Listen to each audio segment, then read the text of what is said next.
أعوذ بالله من الشيطان الرجيم بسم الله الرحمن الرحيم رب زدني علما اللهم نبئني بحقيقة الأشياء إلهكم إله واحد لا إله إلا هو الرحمن الرحيم لا حول ولا قوة إلا بالله۔ السلام علیکم۔ فی زمانہ معالج ہو یا مریض کسی بھی شعبہ زندگی سے تعلق رکھتا ہو، کچھ اصطلاحات عام استعمال کرتا نظر آتا ہے۔ ان میں سے دو کا ہم آج ذکر کریں گے۔ ایک ہے سائیڈ افیکٹ اور دوسری کا نام ہے ری ایکشن۔ ایفیکٹ کا مطلب ہوتا ہے اثر اور سائیڈ افیکٹ کا مطلب ہوتا ہے ضمنی اثر۔ ہر چیز کا ایک اثر ہوتا ہے، اس کی مختلف شکلیں ہو سکتی ہیں، لیکن ضمنی اثر یا سائیڈ افیکٹ کی نام کی کوئی چیز وجود نہیں رکھتی۔ مثال سے سمجھیں، آپ لوہے کا کوئی ایک ٹکڑا لے کر ہتھوڑے سے کوٹنا شروع کریں، نتیجہ میں تین چیزیں رونما ہوں گی۔ آپس میں ٹکرانے سے آواز پیدا ہوگی، بار بار ٹکرانے سے گرمی پیدا ہوگی اور لوہا گرم ہو جائے گا، اور تیسری چیز لوہا اپنی شکل تبدیل کر لے گا۔ اب ہم کہیں ہم تو اس لوہے کو نئی شکل دینا چاہتے تھے، یہ ایفیکٹ ہے، اور جو آواز اور شور پیدا ہوا چونکہ ہمیں مطلوب نہیں تھا اس لیے یہ سائیڈ افیکٹ ہے۔ یا پھر بار بار ٹکرانے سے جو لوہا گرم ہوا وہ ٹکرانے کا سائیڈ افیکٹ ہے، جو قطعاً غلط ہوگا کیونکہ متذکرہ تینوں اعمال ٹکرانے کا منطقی نتیجہ تھے، ایفیکٹ تھے، سائیڈ افیکٹ نہیں تھے۔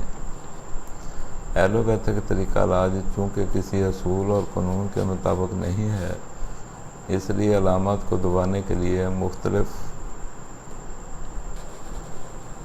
ذرائع اختیار کرتے ہیں، جس وجہ سے علامات پیدا ہو رہی ہوں۔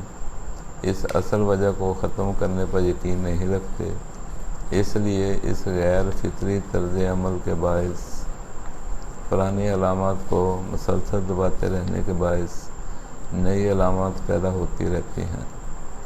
اپنی اس غلطی یا نااہلی کو سمجھانے کی بجائے ایک اصطلاح سائیڈ افیکٹ ایجاد کی اور لوگوں کو سمجھانے نکل کھڑے ہوئے۔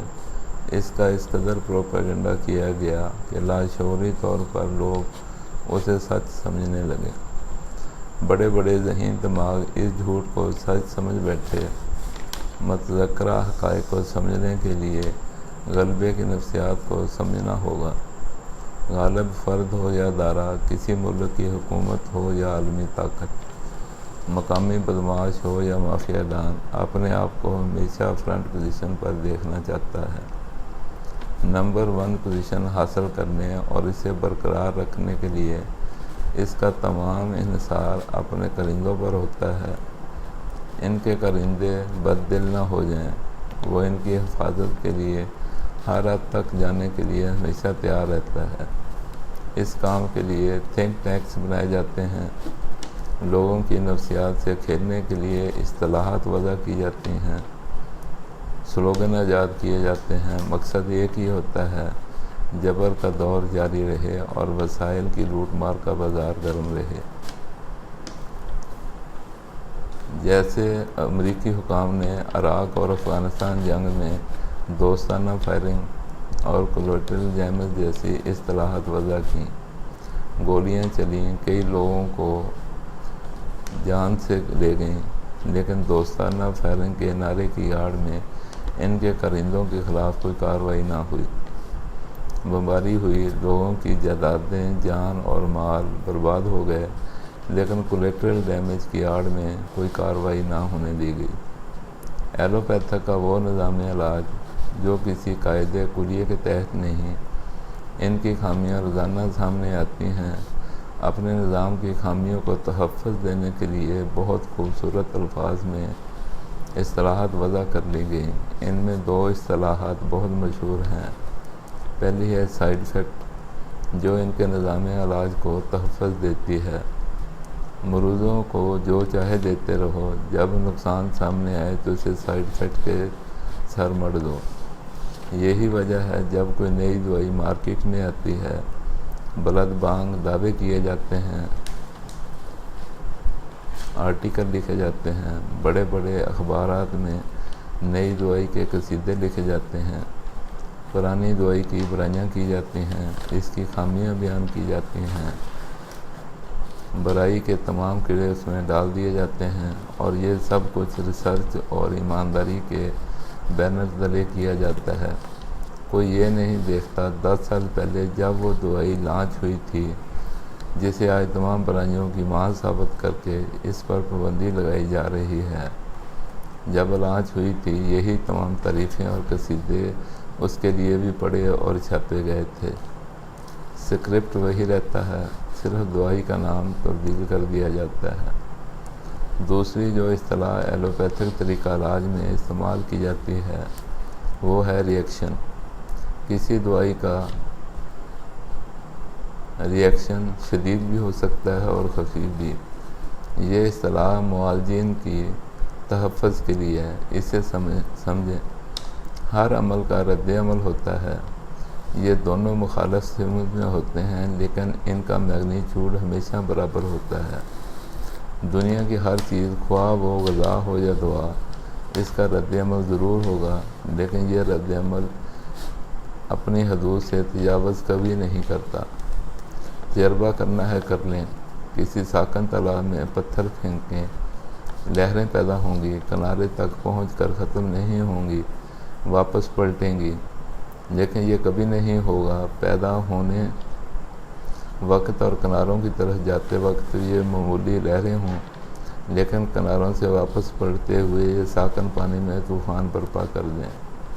سمجھنے والی بات صرف اتنی ہے کہ مریض کو کون سی دوائی دینی ہے اور کتنی طاقت میں دینی ہے، اس کا کوئی اصول ایلوپیتھک یا ہومیوپیتھک طریقہ علاج میں موجود نہیں ہے۔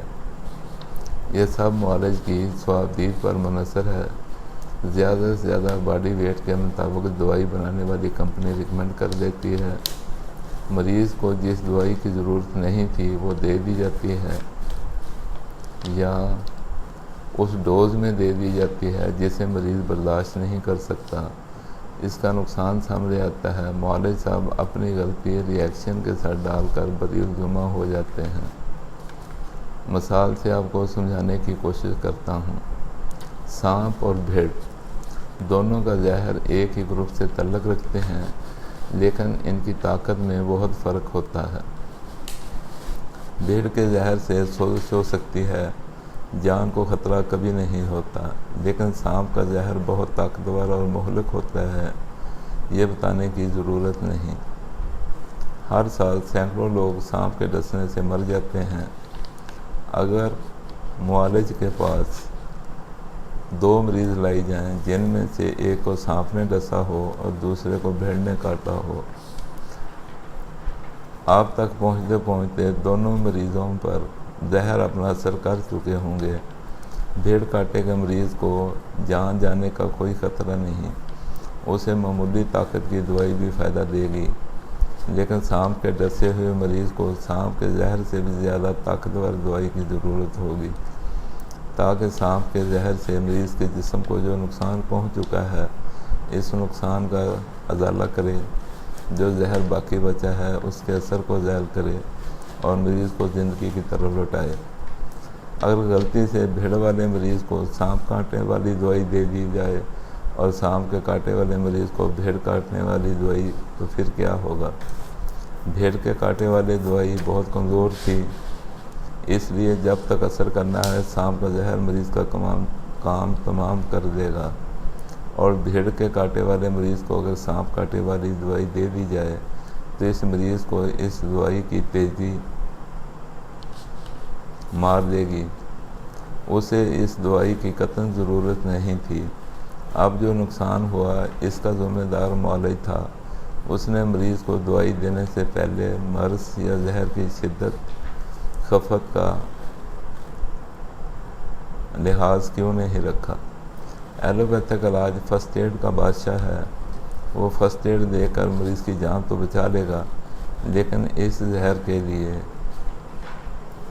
جو سانپ نے اس کے جسم میں منتقل کیا ہے بے اثر نہیں کر سکتا۔ نتیجہ میں مریض کو کافی دن آئی سی یو میں رہنا پڑے گا جب تک اس زہر کا اثر ختم نہیں ہو جاتا۔ امید ہے سمجھ آ گئی ہوگی۔ سائیڈ ایفیکٹ اور ری ایکشن کی کوئی حقیقت نہیں، یہ ایک بے اصولی علاج اور اس کے کارندوں کو بچانے کے لیے خوبصورت اصطلاحات ایجاد کر لی گئیں۔ اب سوال ہے، اگر طب اتنا ہی اچھا طریقہ علاج ہے تو اکثریت عوام ان کی طرف راغب کیوں نہیں ہوتے؟ ان کی دو بڑی وجوہات ہیں۔ نمبر ایک، ذہین لوگ اور وہ لوگ جو طب کو اس کے اصولوں کے مطابق چلانے کا ہنر جانتے ہیں، ان کی بہت کمی ہے۔ وہ ہیں ضرور، لیکن ضرورت سے بہت کم ہیں۔ دوسرے طریقہ علاج کی طرح انہیں ڈگریاں دے کر دھڑا دھڑ مارکیٹ میں اتارا جا رہا۔ اور دوسری وجہ اس مثال سے سمجھیں۔ کسی نے اپنے شاگرد سے کہا، بلی کو مرچیں کھلانی ہیں، کیسے کھلاؤ گے؟ شاگرد نے کہا، بلی کا گلا دباؤں گا، بلی منہ کھولے گی اور مرچیں اس کے منہ میں ڈال دوں گا۔ استاد نے شاگرد کو جھڑکتے ہوئے کہا، نالائق، بلی کو اس طرح مرچیں کھلاؤ گے تو شور مچ جائے گا، جانوروں کے حقوق کی تنظیمیں میدان میں آ جائیں گی، سوشل میڈیا پر ٹرینڈ بن جائے گا، بلی پر بہت ظلم ہوا۔ شاگرد نے استاد سے پوچھا، استاد جی، بلی کو مرچیں کھلانے کا آسان طریقہ آپ ہی بتا دیں۔ بلی کو مرچیں بھی کھلا دیں، کسی کو اعتراض بھی نہ ہو، شور بھی نہ مچے اور بلی بھی خوشی خوشی مرچیں کھا لے۔ استاد مسکرایا اور بولا، بلی کے دم پر مرچیں مل دو، خود ہی چاٹ چاٹ کر کھا لے گی۔ اپنی دم کو چاٹنا بلی کی فطرت ہے۔ اس سے فائدہ اٹھانے کے لیے استاد نے بلی کو مرچیں کھلانے کا طریقہ ڈھونڈ نکالا۔ انسان کو منہ میں اللہ نے ذائقہ رکھ دیا ہے۔ ایلوپیتھک طریقہ علاج نے اسے کہا، جو مرضی کھاؤ لیکن ہماری دوائی بھی کھاتے رہو۔